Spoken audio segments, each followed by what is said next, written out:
Hey everyone! In this quick tutorial, I'll show you step by step how to edit pages on iPhone. Let's get started. First, go to your home screen and find any app. I'll click on the App Store as an example. Now, press and hold on the App Store icon until a menu appears. From the menu that appears, tap on Edit Home Screen. The apps will start to jiggle, indicating you're in edit mode. Now, look at the top left corner of the screen. You'll see an edit option. Tap on Edit. A menu will appear with several options.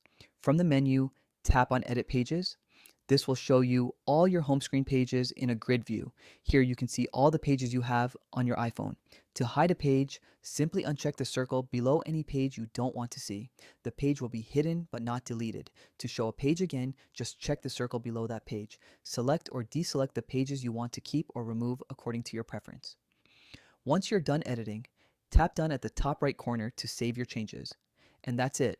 You've successfully edited your iPhone home screen pages. If you found this video helpful, please like and subscribe the channel. Thanks for watching.